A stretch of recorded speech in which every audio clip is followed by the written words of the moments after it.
नमस्कार, बहुत स्वागत है आपका स्वदेश न्यूज में। मैं हूं शिवाली श्रीवास्तव आपके साथ और इस खास प्रोग्राम में चर्चा सियासी बिसात की। उत्तर प्रदेश में विधानसभा चुनाव 2022 के लिए सियासी रणनीतिकारों ने अपनी अपनी बिसात बिछाना शुरू कर दिया है। यूपी में बात यदि वर्तमान स्थिति की करें तो Bharatiya Janata party front foot पर खेलती नजर आ रही है। भाजपा की रणनीति को देखते हुए कांग्रेस, सपा और बसपा ने भी अपनी कमर कसना शुरू कर दिया है। ऐसे में सभी सियासी दल सियासी बिसात पर अपनी अपनी गोटियां फिट करने में लग गए हैं। ऐसे में चुनाव के नजदीक आते ही विधानसभा चुनाव को लेकर हलचल अभी से तेज होने लगी है। सियासी दलों ने अब नेताओं को साधने की कसरत भी शुरू कर दी है। साथ ही सूबे की करीब 20% जनसंख्या की ओर सभी दलों का ध्यान पहुंचने लगा है। तो वहीं प्रदेश में हालिया हुई भाजपा ने बैठकों के बाद अब सत्ता और संगठन में उथल पुथल की सुगबुगाहट लगातार जारी है। इसी बीच दावा इस बार 300 पार का है। इन्हीं सब मुद्दों पर करेंगे चर्चा, लेकिन उससे पहले ये रिपोर्ट देखिए। उत्तर प्रदेश में 2022 विधानसभा चुनाव को लेकर सियासी दलों ने अपनी अपनी गोटियां फिट करना शुरू कर दिया है। जहां एक ओर भाजपा मिशन 2022 की तैयारियों को लेकर एक्शन मोड में है, तो वहीं दूसरी ओर अन्य सियासी दल भी अपनी अपनी तैयारियों को लेकर एक्टिव होने लगे हैं। उत्तर प्रदेश में अगले साल होने वाले विधानसभा चुनाव को लेकर हलचल अभी से तेज होने लगी है। भाजपा, कांग्रेस, सपा, बसपा और अन्य दल तैयारियों में जुट गए हैं। ऐसे में सियासी दलों ने अब नेताओं को साधने की कसरत भी शुरू कर दी है। साथ ही सूबे की करीब 20% जनसंख्या की ओर सभी दलों का ध्यान पहुंचने लगा है। बात यदि कांग्रेस की करें तो कांग्रेस ने इमरान प्रतापगढ़ी पर अपना दांव फिट किया है। इमरान प्रतापगढ़ी वही शख्स है जो मोदी तंज कसकर सुर्खियां बटोरते रहे हैं। इमरान ने बहुत ही कम समय में कांग्रेस के स्टार प्रचारक के साथ एक अहम जिम्मेदारी भरा पद संभाला। मुस्लिम समुदाय जो कभी कांग्रेस का बड़ा वोट बैंक था, उसे पुनः कांग्रेस की ओर डाइवर्ट करने की अहम जिम्मेदारी स्वीकार की। वहीं दूसरे प्रमुख दल बीएसपी ने लालजी वर्मा जैसे बड़े चेहरे को हटाते हुए अपने विश्वस्त चेहरों में से एक शाह आलम उर्फ गुड्डू जमाली पर विधानमंडल दल की जिम्मेदारी सौंप दी है। ये वही गुड्डू जमाली हैं जिन्होंने सपा मुखिया रहे मुलायम को चुनौती दी थी। से आज जो है उत्तर प्रदेश की जनता प्रताड़ित है। खास तौर पे एक वर्ग जो है बहुत ज़्यादा ही प्रताड़ित है। ये तो आप सब लोगों को मालूम होगा। और अगर प्रताड़ित नहीं है तो उसकी प्रदेश के अंदर कहीं सुनी नहीं जा रही, ये तो स्पष्ट मान के चलिए। तो उत्तर प्रदेश के अंदर अगर मुस्लिम मतदाता है जो कि एक निर्णायक मतदाता है, हर दल चाहता है कि वो मतदाता हमको वोट दे। अगर बहुजन समाज पार्टी इस विषय में सोचती है कि नहीं, मुस्लिम मतदाताओं को हमको वोट देना चाहिए और सत्ता में भागीदारी बनना चाहिए, जैसा कि पिछली सरकारों में बहुजन समाज पार्टी ने स्पष्ट किया है कि जिस जात, जिस धर्म, जिस मजहब का व्यक्ति या मतदाता हमको ज्यादा वोट दिया, उसको हमने सत्ता में भी ज्यादा भागीदारी दी। तो वहीं प्रदेश में हालिया हुई भाजपा ने बैठकों के बाद अब सत्ता और संगठन में उथल पुथल की सुगबुगाहट लगातार जारी है। मंत्री हैं और संगठनात्मक दृष्टि से बैठक पर चर्चा हुई है। बैठक जो चर्चा हुई है बहुत अच्छी चर्चा हुई है। 2022 में हम लोग फिर ऐतिहासिक विजय प्राप्त करेंगे। बताया जा रहा है कि 2022 है या कुछ और भी है? 2022 300 पार। तो आप तो इस तरीके से करें जैसे कि उनकी जगह पे 2017 में प्रदेश अध्यक्ष हूँ मैं, अपने अध्यक्ष की अगुवाई में फिर 300 पार। यूपी में 2022 का इलेक्शन जैसे जैसे नजदीक आ रहा है, वैसे वैसे प्रदेश में सियासी हलचल बढ़ने लगी है। अब देखना ये होगा कि सियासी दलों की ये बिसात और मेहनत किसकी कितनी रंग लाती है। स्वदेश न्यूज ब्यूरो। बीजेपी तो इसी पर करेंगे चर्चा। आज बिसात, राजनीतिक बिसात की करेंगे चर्चा। चर्चा में शामिल होने के लिए हमारे साथ खास मेहमान जुड़े हैं। सबसे पहले आपसे उनका परिचय करा देते हैं। अनीता अग्रवाल हमारे साथ जुड़ी हुई हैं, बीजेपी प्रवक्ता हैं। वहीं जावेद अहमद कांग्रेस का पक्ष रखेंगे। प्रदीप सिंह सपा नेता, वहीं बीडी नकवी राजनीतिक विश्लेषक हमारे साथ मौजूद हैं। आप सभी का बहुत बहुत स्वागत है स्वदेश न्यूज में। अनीता जी, सबसे पहले आप ही से सवाल, क्या निकला मंथन में? मंथन का दौर जारी था, लगातार जो मंथन चिंतन किया जा रहा था पार्टी में, लगातार बैठकों का दौर जारी था, क्या था मंथन में? देखिए शिवाली जी, हमारे यहाँ बैठक हमेशा होती रहती है। कोई ऐसा नहीं कि चुनाव के समय बैठक हो रही है। हमारे यहाँ मीटिंग हमेशा रहती है। कभी भी, अब ये कोरोना काल की वजह से मीटिंग नहीं हो पा रही थी, इस वजह से अब लगातार मीटिंग हो रही है। संगठन की मीटिंग हमारे यहाँ हर तीसरे महीने होती है, हर दूसरे महीने होती है। प्रदेश की अलग होती है, केंद्र की अलग होती है, नगर की अलग होती है, और वार्डों की बूथ तक की भी मीटिंग हमारे यहाँ होती रहती है। अब इसको आप लोग चुनावी मान लीजिए या आप जैसे मान लीजिए, ये हमारे कार्यकर्ताओं से पूरा ब्यौरा होता है कि क्या काम किया, क्या नहीं किया, क्या जनता के बीच में प्रॉब्लम है, कैसे सॉल्व होती है। ये सारा हम लोग का जनता के बीच में जो सारी दिक्कतें होती है उन सबको दूर किया जाता है। और ये बैठक में इसमें चिंतन होता है कि क्या हो, आगे क्या रणनीति, आगे क्या काम करना है। तो इसलिए कोई हमारे लिए ये कहा जाए कि केवल चुनाव के लिए हुई, ऐसा नहीं है। ये बैठक हमारे यहाँ, आप देखिए, हमेशा लोग कहते हैं भारतीय जनता पार्टी जब देखो बहुत मीटिंगें करती रहती है, बहुत बैठक करती है, हमेशा चुनावी मूड में रहती है। अक्सर विपक्षी यही हम पे आरोप लगाते हैं। हम लोग कभी चुनावी मूड में हमेशा रहते हैं, लेकिन हाँ, कार्यरत हमेशा रहते हैं। हम लोग हमेशा काम करने की आदत है हम लोग। ठीक है जावेद जी, काम करने की आदत है बीजेपी को। बीजेपी मंथन कर रही है, चिंतन कर रही है। कांग्रेस क्या कर रही है उत्तर प्रदेश चुनाव के लिए? कांग्रेस क्या कर रही है? इनकी तरह झूठ का प्रचार कांग्रेस थोड़ी करती है। ये लोग जो है ये बड़ी चिंतन और मनन करते हैं, ये आत्म मंथन करते हैं। तो ये संकट काल में इनके कार्यकर्ता कहाँ थे? ये कहाँ इनके आरएसएस से लेके और वार्ड तक का इनका कैडर कहाँ था? उस समय तो ना इनके कार्यकर्ता दिखाई दे रहे थे, ना इनके पन्ना प्रमुख दिखाई दे रहे थे। अरे अब आप मत बोलिए। नहीं संभाला, अरे हमारे कार्यकर्ताओं नहीं संभाला। आपके कांग्रेस ने केवल फ्यूचर की राजनीति की है, हमने तो जमीनी राजनीति की है, जमीन से जुड़े रहे हैं।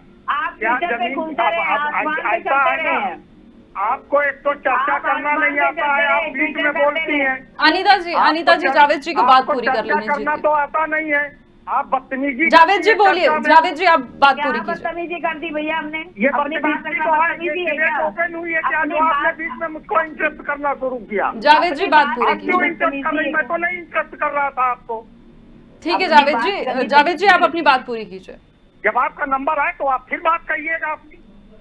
देखिए बाजीसा जी बहुत स्पष्ट है, कहाँ भारतीय जनता पार्टी दिखाई दी? 14 विधायक उत्तर प्रदेश के मर गए, इस सरकार के 4 मंत्री मर गए। राम गोपाल लोधी जैसे विधायक और उनकी पत्नी किस तरीके से आगरा के अस्पताल में तड़पते रहे, तब इनको चिंतन की आवश्यकता नहीं पड़ी। उस समय कोई चिंतन नहीं कर रहा था। आज चिंतन कर रहे हैं कि चुनाव को लेकर कि उत्तर प्रदेश में हमें क्या करना है, उत्तराखंड में क्या करना है, पंजाब में क्या करना है। ये चुनाव जीवी लोग हैं, इनको चुनाव की रणनीति बनाने का ख्याल आया है कि लोगों को हम मूर्ख बनाएं। उत्तर प्रदेश में अखबारों में विज्ञापन देकर विकास के कितने दावे किए गए, उस विकास के दावे की पोल विपक्ष लगातार खोल रहा था, लेकिन नीति आयोग ने किस तरीके से मोहर लगाई है ये देख लीजिए। ये रिपोर्ट तो आपके सामने कि उत्तर प्रदेश पूरी तरीके से फिसड्डी साबित हो गया कि इस सरकार के कार्यकाल में हम कहां से कहां पहुंच गए। बेरोजगारी की दर क्या है, महंगाई की दर क्या है, ये मुद्दे नहीं है क्या? हमें जनता का जनादेश मिले या ना मिले, लेकिन हम जनता के सवालों को उठाने में कभी पीछे नहीं रहेंगे। जनता हम पर भरोसा करेगी, हमारे पक्ष में जनादेश देगी। ये जब चुनाव आएगा तब हम उसकी फिर बात करेंगे। क्या रणनीति का खुलासा कोई दल नहीं करता। 4 दिन किस तरीके से मंथन हुआ, किस तरीके से सरकार पर तो विपक्ष सवाल उठाएगा कि किस तरीके से भाजपा के संगठन से लेकर सरकार तक में अंतर कलह है। ब्रजेश पाठक जी को किस तरीके से मनाने का प्रयास किया जा रहा है। योगी जी की विफलताओं का, सरकार की विफलताओं का पूरा श्वेत पत्र उन्होंने जारी किया। केंद्रीय मंत्री संतोष गंगवार जी जो उत्तर प्रदेश से हैं, उन्होंने किस तरीके से मुख्यमंत्री जी के सामने बरेली में और उनको पत्र देकर भी किस तरीके से उनकी विफलताओं को सामने लाने का काम किया। आज हम पर आरोप लगाया जा रहा है, अरे नीति आयोग को आप कटघरे में खड़ा कीजिए। जावेद जी नहीं जावेद जी, आपने ये तो मुझे बता दिया कि सरकार ने क्या किया क्या नहीं किया, सारी कमियां आपने गिना दी, लेकिन आपने मेरे सवाल का जवाब नहीं दिया। मैंने ये पूछा कि क्या कर रही है उत्तर प्रदेश के लिए कांग्रेस पार्टी? कांग्रेस इस संकट काल में पिछले साल से देखिए, भोजन से लेके दवाएं तक, आज भी करीब 50 लाख से अधिक जो मेडिकल किट है कोरोना पीड़ितों के लिए, वो हमारी अब तक जा चुकी हैं कल तक। आज भी हमारे यहाँ मेडिकल किट आई हैं। इस दूसरी लहर के संकट काल में हमने ऑक्सीजन सिलेंडर से लेके ऑक्सीजन कंसंट्रेटर तक उपलब्ध कराए। हमारे सभी साथी जनता के बीच में हैं। हम तो चुनौती दे रहे हैं कि भारतीय जनता पार्टी के जो प्रवक्ता झूठ बोल रहे हैं, ये मेरे साथ आए। मैं इनको निमंत्रित कर रहा हूँ कि गाँव चले और बताएं कि मैं भाजपा की प्रवक्ता हूँ, सब कुछ उत्तर प्रदेश में अच्छा है, गांव अच्छा है। उसके बाद जनता इनसे किस तरीके से बात करेगी, ये खुद वहाँ पर मौके पर जान। ठीक है जावेद जी, हमारे साथ अन्य मेहमान भी जुड़े हुए हैं, मुझे उनका भी ओपनिंग कमेंट लेना है। प्रदीप जी, कई प्रयोग कर लिए हैं सपा ने, लेकिन आपसे भी मेरा वही सवाल, कहां खड़ी है अखिलेश जी की पार्टी अगर 2022 के चुनाव की बात करें तो? देखिए, 2022 के चुनाव में समाजवादी पार्टी ने पहले भी कहा और आज भी कहती है कि हमने हमेशा विकास की राजनीति की और विकास के मुद्दे पर हम समाजवादी पार्टी हमेशा चुनाव में जाती है। भारतीय जनता पार्टी की तरह हम फिरका परस्त राजनीति नहीं करते, हम सांप्रदायिक राजनीति नहीं करते और कम से कम हम ऐसी राजनीति नहीं करते कि लाशों पर खेलकर हम राजनीति करें। प्रयागराज के फोटो जो वायरल हुए हैं वो इसके सबूत है कि यहाँ पे लाशें गंगा में बह रही हैं। जिस गंगा माँ ने इनको बुलाया था, प्रधानमंत्री जी का एक बयान था, उस गंगा में लाशें बह रही हैं और आज कोई पूछने वाला नहीं है। उत्तर प्रदेश का गरीब गुरबा उन लाशों को अपने शुभचिंतक जो उनके मर गए उनको जलाने के लिए उनके पास पैसा नहीं है और जलाने के लिए जो सुविधाएं होनी चाहिए वो सुविधाएं उत्तर प्रदेश सरकार ने मुहैया नहीं कराया। आज उत्तर प्रदेश की सरकार ये कहती है कि अब हर महीने, इनकी प्रवक्ता जी कह रही है हर महीने हम चिंतन करते हैं। आप ये बताइए, 4-4.5 साल में पहली बार पूछा गया विधायकों से और सांसदों से और मंत्रियों से कि उनके बारे में उनकी व्यक्तिगत राय क्या है। और आज स्थिति यह है कि उत्तर प्रदेश की सरकार, अगर आज चुनाव हो जाए, पंचायत चुनाव में दिखा दिया गया है, उत्तर प्रदेश की जनता ने दिखाया कि उत्तर प्रदेश के लोग इस सरकार से कितने बेहाल है और उन्होंने दिखाया कि समाजवादी पार्टी आज नंबर 1 है। ठीक तो है, समाजवादी पार्टी ने हमेशा विकास की राजनीति की और पुनः विकास के मुद्दे पर ही हम जाएंगे। हम ठीक है, मैं इस पर आऊंगी, आपसे और भी प्रश्न करूंगी, लेकिन हमारे साथ बीडी नकवी जी भी मौजूद हैं, मुझे उनका भी ओपनिंग कमेंट लेना है। नकवी जी, सपा बसपा में भी चिंतन मंथन जारी है, बीजेपी का मंथन हम लगातार देख रहे हैं। किसको अकेले सफर तय करना है, कौन किसके साथ जाएगा, कौन अकेला चलेगा? मौजूदा स्थिति में क्या कुछ हालात आप देख रहे हैं, क्या कुछ मंथन चिंतन के मायने नजर आ रहे हैं? देखिए, ऐसा है कि कुछ चीजें बिल्कुल बड़ी साफ है। जो बैकग्राउंड है, हमें कोई भी बात करने से पहले इस बैकग्राउंड को देखना होगा। हिंदुस्तान के अंदर, हमारे देश के अंदर एक तो किसान आंदोलन हुआ जो एक बड़ी घटना रही और जो चल रहा है। दूसरा, बंगाल का इलेक्शन हुआ जो हमने देखा, जिसके अंदर ममता बनर्जी की जीत हुई, हमारी बीजेपी की रूलिंग पार्टी उसकी हार हुई। तीसरा ये है यूपी का पंचायत इलेक्शन में जो हुआ, सबको मालूम है। चौथा ये है कोरोना का जो कहर है, जो है, उसकी वजह से हम वर्स्ट फेज में गुजर रहे हैं देश में। अब हम बात करते हैं पॉलिटिकल चीजों की कि क्या है इस वक्त।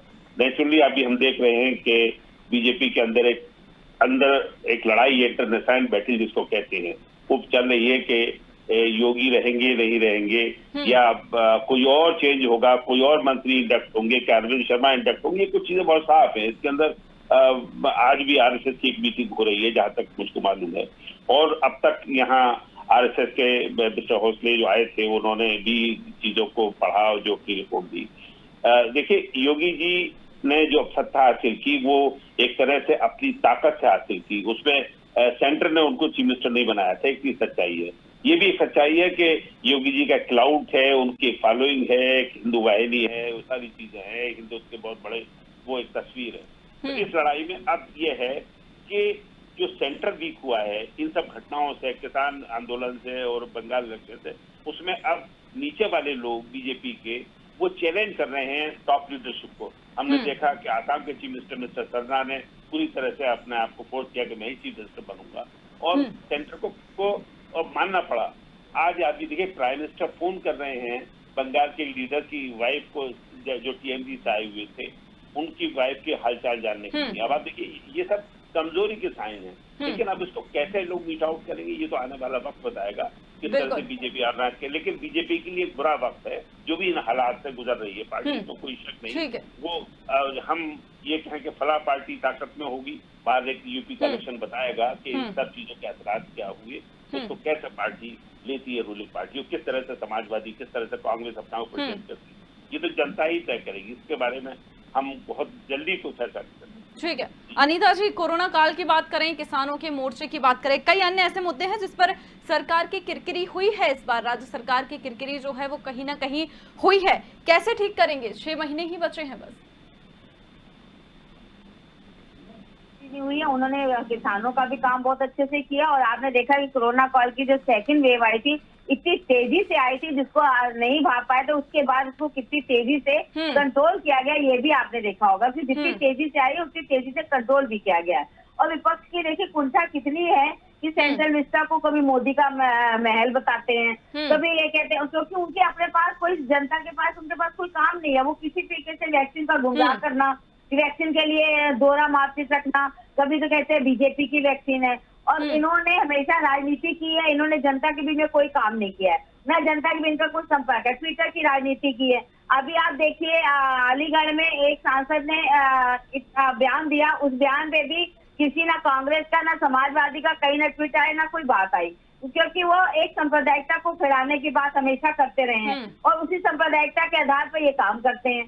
तो इसलिए ये विपक्ष भी, ये जनता भी अच्छे से जानती है कि विपक्ष क्या राजनीति कर रहा है और क्या नहीं कर रहा। और हमने शुरू से लेकर आज तक विकास के कार्य काम किए हैं, जनता के लिए काम किए हैं और जनता का काम किया है। आप देखिए हमने उनकी बेसिक चीजों को हमेशा ध्यान में रखा है। हमने चाहे बिजली का हो, चाहे पानी का हो, चाहे उनके शौचालयों का हो, चाहे हमने शिक्षा का हो, चाहे हमने चिकित्सा का हो, हमने जाके स्वास्थ्य सेवाएं देखी हमारी तरफ, जबकि सब राज्य सरकारों का काम है। उसके बाद भी केंद्र सरकार ने सब राज्य सरकारों को सपोर्ट किया, ऑक्सीजन वगैरह सब पूरी तरीके से उपलब्ध कराई।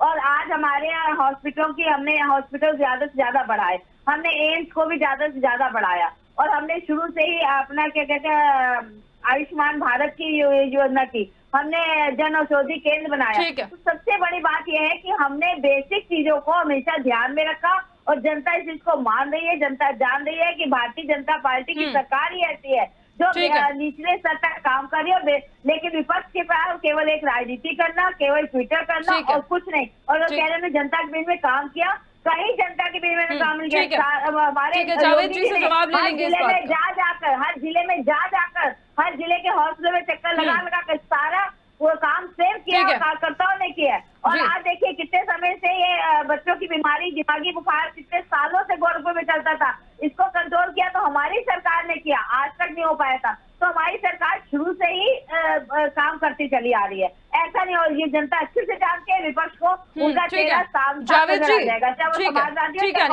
ठीक है, जवाब ले लेंगे। जावेद जी, बीजेपी के साथ असम की बात करें या जहां भी अभी विधानसभा चुनाव हुए थे, कहां है कांग्रेस जहां खुद को शाबाशी दे सकती है? यूपी को लेकर क्या हाल है, क्या सोच रहे हैं 2022 में? देखिए, हम समाज की सेवा के लिए हैं, हम एक विचार के साथ काम करते हैं, हम सत्ता मात्र के लिए काम नहीं करते हैं। क्या असम में आप जो 5 राज्यों में विधानसभा चुनाव हुए थे उसमें भारतीय जनता पार्टी के विधायकों की संख्या और कांग्रेस के विधायकों की संख्या को आप देख लीजिए। ये सत्ता में आकर भी हमसे कम संख्या में इनके विधायक हैं, वो एक अलग विषय है। लेकिन जो सवाल है, लेकिन सर सत्ता जिसके पास सत्ता है, सरकार उसी की हुई ना। तो सरकार उसकी है, तो सरकार जो विफल होगी तो उस विफलताओं को क्या हम नहीं उठाएंगे? अभी बात हो रही नहीं, अभी अब यही तो विपक्ष का काम है, यही तो लोकतंत्र के 2 पहिए हैं, सत्ता पक्ष और विपक्ष। कहाँ ट्रेजरी बेंच है, कहाँ अपोजिशन है। हम अगर सवाल, आज राजनीति का परसेप्शन चेंज किया गया है कि सवाल सत्ता से नहीं है विपक्ष से किए जाएंगे। विपक्ष से क्यों सवाल किए जाएंगे? आप काम नहीं करेंगे। 70 साल का जतन, 7 साल में इस देश का पतन किस तरीके से हुआ है, हमने काम नहीं किया। तो रेल, भेल, एकेल से लेकर ये सारी संस्थाओं को किसने बनाया था, किसने बेचा? आज कितनी एम्स उत्तर प्रदेश के अंदर जो दावे हो रहे हैं, एक भी एम्स बता दीजिए जिसकी ओपीडी चल रही हो उत्तर प्रदेश के अंदर। जिस तरीके से ये जो भ्रामक बातें की जाती हैं, आज इस संकट काल में आयुष्मान भारत का कार्ड कहीं पर भी उपयोग में नहीं आ रहा, अस्पताल में किसी को उसका लाभ नहीं मिल रहा है। जिस तरीके से झूठ बोला जा रहा है, इस झूठ का तो पूरा पर्दाफाश। कांग्रेस पर अब आरोप मत लगाइए, अब जो कुछ कहना है नीति आयोग से कहिए बहन अनीता जी, रिजर्व बैंक की जो कल की रिपोर्ट, मतलब ठीक है जावेद जी, आपका कहना है कि एकमात्र विकल्प जो है वो कांग्रेस है उत्तर प्रदेश में। आयोग ने खोल दिया, हम पर क्या ठीकरा फॉलो दिया। जी अनीता जी, आ रही हूँ आपके पास, आ रही हूँ। सफल नहीं है भाजपा के मंत्रियों ने आपकी जी। माले बहुत काम कर रहे हैं, राजस्थान में इनकी सरकार, महाराष्ट्र में इनकी सरकार और पंजाब में इनकी सरकार, कितना काम इन्होंने कर लिया। महाराष्ट्र में बताइए सबसे ज्यादा मोटे, महाराष्ट्र में सबसे ज्यादा, इतनी कम जनसंख्या में इतनी मोटे, इतनी कम जनसंख्या में इतनी बीमारी, राजस्थान के अंदर इतनी कम जनसंख्या, हमारे तो 23 करोड़ के बाद हमारे उत्तर प्रदेश में संभालेगा। इन्होंने अपनी सरकार में क्या किया, इनके तो परमार ठीक है, ठीक है, ठीक है। महाराष्ट्र की सरकार ही थी ना, पंजाब में इनकी सरकार, कितने लोग कम मरे, कितने कम उत्तर संख्या में कितने लोग मरे, क्या कर लिया इन्होंने? आज ये बड़ी बड़ी बातें कर रहे हैं कि हम ठीक है, बड़े आप दोनों से निवेदन, मुद्दे से ना भटके। जावेद जी, 30 साल से सूखा पड़ा हुआ है कांग्रेस के लिए उत्तर प्रदेश में। कैसे मान लिया जाए कि एकमात्र विकल्प अब कांग्रेस बची है उत्तर प्रदेश में भाजपा के खिलाफ? विचारधारा को बागीसा जी गिरवी नहीं रख सकते हैं। ये सत्ता के लोभी लोग जिन्होंने इस देश में मानव रक्त से अपनी प्यास को बुझाने ठीक है, का जावेद काम जी, किया आपसे है। मेरा एक अब सीधा वो सवाल, नहीं हो जावेद जी, आपसे मेरा एक सीधा सवाल, 30 साल से सूखा पड़ा हुआ है उत्तर प्रदेश में कांग्रेस के लिए, कैसे मान ले? अच्छा ठीक है, आप ये बताइए कौन होगा सीएम का चेहरा योगी आदित्यनाथ के, अगर हम ऑपोजिट बात करें के खिलाफ, कौन उनके सामने रहेगा? प्रियंका गांधी वाड्रा? देखिए ये कोई सवाल, देखिए ये सवाल जो है जिस तरीके से अगर हम पूछे तो भारतीय भैया, जनता ये पार्टी गांधी ने आज परिवार तक से कितने बाहर CM निकल के नहीं चेहरे सकते। घोषित लोगों किए? एक ही गांधी CM परिवार का चेहरे गोला है, उन्होंने बस उसी के अंदर केशव रहना है प्रसाद इनको। घोषित करके किया था चुनाव। ये केशव ठीक प्रसाद है, मौर्य के ठीक नाम है, से लड़े ऐसे में तो और ठीक है। योगी जी अपनी ताकत के बल पर, अपने लक्ष्य के बल पर उन्होंने केशव प्रसाद मौर्य से जो है नेतृत्व छीन लिया। ठीक और है, भारतीय ऐसे में जनता तो पार्टी ऐसे आज में किस ठीक है, स्थिति में ऐसे में ये बॉल सिर्फ बीजेपी और कांग्रेस के बीच ही पास होती रहेगी। मेरे साथ अन्य मेहमान भी जुड़े हुए हैं। प्रदीप जी, कांग्रेस ही बीजेपी का विकल्प है ऐसा कह रहे हैं जावेद जी, क्या कहना है? विश्वास तो नहीं हिल रहा कहीं? देखिए, कांग्रेस की स्थिति क्या है, जमीनी स्थिति क्या है, प्रदेश की जनता जानती है, आप भी जानते हैं और हम भी जानते हैं। एक सवाल ये है, हेलो जी प्रदीप जी बोलिए। जिस उत्तर प्रदेश की वर्तमान सरकार की बात बहन अनीता अग्रवाल कह रही हैं, इसने विकास के तमाम मानव मापदंड स्थापित किए। नीति आयोग की सूची आई है, अभी आई है, जिसमें 7 अंकों के साथ वो 25वें नंबर पर है विकास के पायदान पर। उत्तर प्रदेश में विकास कितना हुआ है ये आंकड़े बताते हैं। ये सिर्फ बहस में बैठ के चिल्लाने से नहीं हो जाएगा। उत्तर प्रदेश का जो आंकड़ा है वो बताता है, जिस एम्स की, जिस मेडिकल कॉलेज की बात कर रही हैं, उत्तर प्रदेश की सरकार ने लखनऊ सहित उत्तर प्रदेश में कितने एम्स खोले हैं तो कितने मेडिकल कॉलेज खोले, इसका नाम बता दीजिए जनाब भाजपा की प्रवक्ता हमारी। हाँ, समाजवादी पार्टी की सरकार ने निश्चित रूप से, चाहे गोरखपुर में हो चाहे रायबरेली में हो, एम्स की शुरुआत समाजवादी पार्टी ने की थी और हर जिले में मेडिकल कॉलेज बनाने का काम समाजवादी पार्टी ने किया था। CHC PHC बनाने का काम समाजवादी पार्टी ने किया था।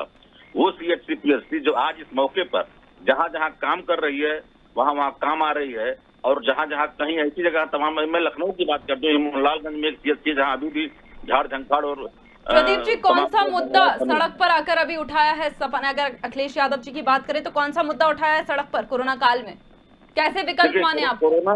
कोरोना काल में सड़क पर मुद्दा करते थे, इन्हीं की सरकार थी, समाजवादी पार्टी की सरकार थी, जहाँ हर साल दिमागी बुखार से बच्चे, सैकड़ों से बच्चे मरते थे। ये लोग कुछ नहीं कर पाए और बच्चे हर साल मरते गए। और हमारे अनीता जी प्रदीप जी को बोलने देते, प्रदीप जी को बोलने देते। पंडित जी तो बता रहे हैं, विपक्ष की लगातार कहा जाता है विपक्ष की आवाज जो है दबा देती है बीजेपी, यही वो कहने की कोशिश कर रहे हैं। प्रदीप जी बोलिए, आवाज नहीं प्रदीप जी आप अपनी बात पूरी कीजिए। ये स्वास्थ्य की बात कर रहे हैं, उनको जवाब दे रही हूँ कि हर साल दिमागी बुखार से बच्चे गोरखपुर में मर जाते थे। ठीक है, सरकार थी, इन्होंने क्या किया? कोरोना काल में समाजवादी पार्टी ने देखा, चाहे ऑक्सीजन की बात हो, चाहे लोगों को घर घर जो है राशन और मुहैया कराने की बात हो, आज भी समाजवादी पार्टी के लोग ये उपलब्ध करा रहे हैं। पिछली बार जब हुई थी तब भी समाजवादी पार्टी के सर्वाधिक लोगों ने, कार्यकर्ताओं ने ये किया था।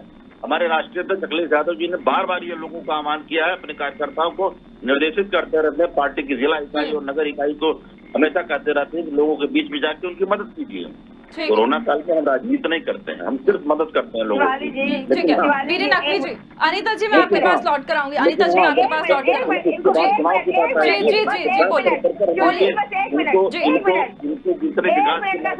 जी बोलिए जी बोलिए जी। लाएंगे और लोगों को प्रदीप जी ने अपनी बात कह दी कि हमने बहुत काम किया। इनसे कहिए कि सब समाजवादी पार्टी की सरकार थी, गोरखपुर में सैकड़ों बच्चे हर साल दिमागी बुखार से मरा करते थे और ये कुछ नहीं कर पाए। और हमारी सरकार आते ही हमने उसको काबू में लिया। और जो ये गंगा के किनारे 2015 में, जी मेरा आपसे वैसे निवेदन है, हमारे पास समय की कमी है, मुझे सबसे आखिरी कमेंट जो लेना है। बीडी नकवी जी, 2022 में क्या ये बड़ा मुद्दा बन सकता है? क्योंकि जिस तरह से लगातार हम पिछले कुछ दिनों की बात करें तो लगातार कहा जा रहा है कि विपक्ष की जो है आवाज दबा दी जाती है, पार्टी द्वारा, सरकार द्वारा। और मैं आपसे ये भी जानना चाहेंगे कि क्या खतरा हो सकता है बीजेपी के लिए 2022 चुनाव में? कौन सी पार्टी खतरा बनकर उभर सकती है? देखिए, कुछ सच्चाइयाँ धरातल पे हैं। जी। पहले ये कि इस वक्त जो यूपी के अंदर हालात है, उसके हिसाब से मैं समझता हूँ कि समाजवादी पार्टी एक सबसे बड़ी ताकत है जो बीजेपी को चैलेंज कर रही है। वैसे कांग्रेस ने भी अपना काम किया है, उधर बीएसपी भी एक वोट बैंक के साथ, लिमिटेड वोट बैंक के साथ लोग हैं। लेकिन मुद्दा यह है कि पब्लिक अब जो है किसकी बात मानेगी, पब्लिक किस तरह से रिएक्ट करेगी। क्या वो ये मानेगी कि कोरोना काल में बीजेपी ने अच्छा काम किया, क्या अपोजिशन की पार्टी को वोट देगी? देखिए, मेरा मानना है कि किसान आंदोलन नंबर 1, तो दूसरा कोरोना के अंदर हुए हालात, जो भी हुए हालात बहुत खराब हुए, लोगों को बहुत देर में सपोर्ट मिल पाई। दूसरी जो वेव आई उसके अंदर तो बिल्कुल हर चीज चरमरा गई, एकदम बेसहारा लोगों के पास ऑक्सीजन नहीं, मरने वालों के पास ताकि लकड़ी नहीं। अब क्या क्या कहा जाए, सबने देखा है, इसके अंदर बहुत बातें करना मुनासिब नहीं होगा। लेकिन मैं समझता हूँ कि इसीलिए बीजेपी के अंदर मंथन हो रहा है कि क्या वो 2022 में नए चेहरे के साथ जाए इलेक्शन में, या वो पुराने चेहरे योगी जी के साथ जाएं। पॉइंट ये है जो करने का। लेकिन ये चैलेंज पार्टी का चैलेंज है, उसके बारे में पार्टी तय करेगी। लेकिन मैं ये समझता हूँ कि जो किसानों के फार्म बिल बनाए, जो कानून बनाए गए, प्रवक्ता है, इसलिए राजनीतिक विश्लेषण ठीक से नहीं कर पाएंगे। ये राजनीतिक विश्लेषण कभी नहीं कर पाएंगे। अनीता जी, आज आती है ना, अरे भाई मैं प्रवक्ता नहीं हूँ, मैं प्रवक्ता कभी भी नहीं था। समाजवादी पार्टी के हैं आप, लेकिन आप ये राजनीतिक विश्लेषण बोलता रहा हूँ, हम आपको अच्छे से जानती हूँ, जानती हूँ, लेकिन आप कम से कम मैं टीवी बोलता रहा हूँ, यही बहन में बोलता रहा हूँ, ये बात एक सच्चाई है। मैं कब मना कर रहा हूँ? क्यों नहीं कह रहे कि 2015 में जब सरकार थी, सैकड़ों लाशें मिली थी गंगा के किनारे, समाजवादी पार्टी की सरकार थी, हमारी सरकार। ठीक है, आरोप प्रत्यारोप तो लगते रहेंगे, लेकिन साफ यही है कि कौन चिंतन मंथन से क्या निकल रहा है, यही देखने वाली बात होगी। बहुत बहुत धन्यवाद आप चारों का हमारे साथ जुड़ने के लिए। तो यूपी में 2022 का इलेक्शन जैसे जैसे नजदीक आ रहा है, वैसे वैसे प्रदेश में सियासी हलचल बढ़ने लगी है। अब देखना होगा कि सियासी दलों की ये बिसात और मेहनत किसकी कितनी रंग लाती है। तब तक के लिए मुझे दीजिए इजाजत। देखते रहें स्वदेश न्यूज। नमस्कार।